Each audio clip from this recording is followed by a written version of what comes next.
Hello সবাই, কেমন আছো? আশা করি সকলেই ভালো আছো। দেখো, কল্যাণী ইউনিভার্সিটিতে পোস্ট গ্র্যাজুয়েট যারা করবা তাদের জন্য 2024-25 সেশনে কল্যাণী ইউনিভার্সিটি থেকে একটা নোটিশ পাবলিশ করেছে, যেখানে সিট ক্যাপাসিটি কোন সাবজেক্টে কেমন আছে, কবে থেকে অ্যাপ্লিকেশন শুরু হবে, কি করে ভর্তি হবে, সমস্ত বিষয়ে আলোচনা করেছে। ঠিক আছে?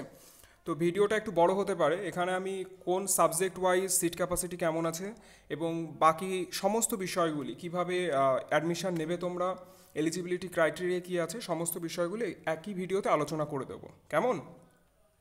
আর যারা ভিডিওটি নতুন দেখছো, চ্যানেলে নতুন ভিজিট করেছো, তারা অবশ্যই চ্যানেলটিকে সাবস্ক্রাইব করে বেল আইকন অন করে রেখো এরকম নতুন নতুন ভিডিও পাওয়ার জন্য। আচ্ছা, তাহলে দেখো, প্রথমে সিট ক্যাপাসিটি কেমন কী আছে আমি বলে দিচ্ছি।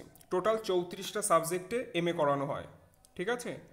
তো বাংলার জন্য দেখো 264টা সিট আছে, ইংলিশে 165টা, হিন্দিতে 55টা সিট আছে, সংস্কৃতিতে আছে 73টা। তারপরে দেখো পরপর সব দেওয়া রয়েছে। হিস্ট্রিতে রয়েছে 156, পলিটিক্যাল সায়েন্সে রয়েছে 165, ফিলোসফিতে রয়েছে 73টা সিট, ইকোনমিক্সে রয়েছে 81টা সিট। ঠিক আছে? এইভাবে পরপর দেখো সমস্ত সাবজেক্টে রয়েছে। ম্যাথামেটিক্সে দেখো রয়েছে 130টি সিট 17 নম্বরে। তারপরে মাইক্রোবায়োলজি রয়েছে, মাইক্রোবায়োলজিতে দেখো রয়েছে 40টা সিট। ঠিক আছে? পরপর দেখো জুওলজি আছে। আচ্ছা, তারপরে দেখো এমএমএসসি ইন জিওগ্রাফি রয়েছে, জিওগ্রাফিতে 55টা সিট রয়েছে। এডুকেশন রয়েছে, এডুকেশনে 100টা সিট। পরপর তোমরা একটু দেখে নাও কার কোন সাবজেক্ট সেই ওয়াইজ সিট ক্যাপাসিটি পরপর রয়েছে। ঠিক আছে? আমি আরেকটু জুম করে দিই, তাহলে দেখতে ভালো হবে। ঠিক আছে? তাহলে টোটাল 34টা সাবজেক্টে কল্যাণী ইউনিভার্সিটিতে এমএ করানো হয়। আচ্ছা, তারপরে দেখো এলিজিবিলিটি ক্রাইটেরিয়া, সাবজেক্ট ওয়াইজ পরপর এলিজিবিলিটি ক্রাইটেরিয়াগুলো দেওয়া আছে। আর আরেকটা কথা বলে দিই, হোম ইউনিভার্সিটির জন্য 80% সিট রিজার্ভ আছে, আর আদার্স যারা অন্য ইউনিভার্সিটি থেকে আসবে তাদের জন্য 20% সিট। ঠিক আছে? এলিজিবিলিটি ক্রাইটেরিয়াটা একটু দেখে নাও। এখানে রয়েছে Bengali, English, Hindi, Sanskrit, history, political science, philosophy, sociology, Santali. এর জন্য ব্যাচেলার ডিগ্রি লাগছে, অনার্স থাকতে হবে যে কোনো কলেজ থেকে, মানে ইউজিসি রিকগনাইজ কলেজ থেকে অনার্স থাকতে হবে। ঠিক আছে? আচ্ছা, তারপরে দেখো,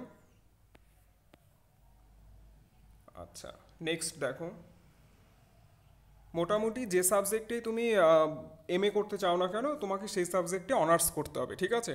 রেগুলারের জন্য, ডিস্টেন্সে তো অনার্স না হলেও হয়, অসুবিধা হয় না, কিন্তু যখন রেগুলারে এমএ করতে যাও তখন তোমাকে অবশ্যই সেই সাবজেক্টে তোমাকে অনার্সটা করতে হয়। ঠিক আছে? এখানে পরপর সবই রয়েছে, সবই একই কথা বলেছে, 80-20, 80% হলো হোম ইউনিভার্সিটি আর 20% হলো আদার ইউনিভার্সিটির জন্য সিট রিজার্ভ করা আছে। ওকে? আচ্ছা, এবার মেন দেখো, আর এবারকার অ্যাডমিশন হবে মেরিট লিস্টের বেসিসে। ঠিক আছে? কোনো এন্ট্রান্স এক্সাম হবে না, মেরিট লিস্টের বেসিসে হবে। কোভিডের পর থেকে মেরিট লিস্টের উপরেই হচ্ছে। এবার মেন যে জিনিসটা,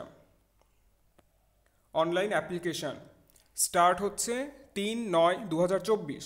অ্যাপ্লিকেশান করার জন্য কোনো রকম ফিজ লাগবে না।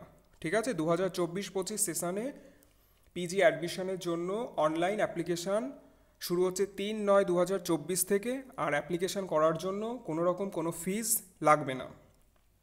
Last date for online application 17/9/2024। ঠিক আছে? তাহলে শুরু হচ্ছে 3/9/2024, লাস্ট ডেট হচ্ছে 17/9/2024। Publication of provisional merit list publish হবে 20/9/2024। আচ্ছা, ফার্স্ট কাউন্সিলিং হচ্ছে 24/9/2024 থেকে 26/9/2024। আচ্ছা, তারপরে হচ্ছে কমেন্সমেন্ট অফ ক্লাস শুরু হচ্ছে মোটামুটি ধরো 3/10/2024 থেকে। ক্লাসটা পরে ওরা গ্রুপে নোটিশ করে বলে দেবে। ঠিক আছে? অ্যাডমিশনটা হয়ে যাওয়ার পরে জানিয়ে দেবে যে এক্স্যাক্ট কোন ডেট থেকে ক্লাস স্টার্ট হতে পারে। তবে এখানে একটা ডেট দেওয়া রয়েছে যে 3/10/24 থেকে মোটামুটি শুরু হবে। আর ফার্স্ট কাউন্সিলের পরে সেকেন্ড কাউন্সিল যদি প্রয়োজন হয় সেক্ষেত্রে সেটা পরে জানিয়ে দেওয়া হবে। ঠিক আছে? এখনও এই ডেটটা বলেনি, পরে জানিয়ে দিলে আমি জানিয়ে দেবো সেকেন্ড কাউন্সিল কবে হবে। এই জন্য জানার জন্য অবশ্যই চ্যানেলটাকে সাবস্ক্রাইব করে বেল আইকন অন করে পাশে থেকো। ঠিক আছে? আর তোমাদের কোনো কমপ্লেন না, তোমাদের কোনো এনকোয়ারি থাকলে বা কিছু জানার প্রয়োজন থাকলে আমাকে অবশ্যই কমেন্ট করে জানিও। ঠিক আছে? আমি তোমাদের আশা করি সমস্যার সমাধান করে দেবো। তাহলে আজকের মতো এটুকুই ভিডিও। আবার দেখা হচ্ছে একটা নতুন ভিডিওতে। সকলে সুস্থ থেকো, ভালো থেকো।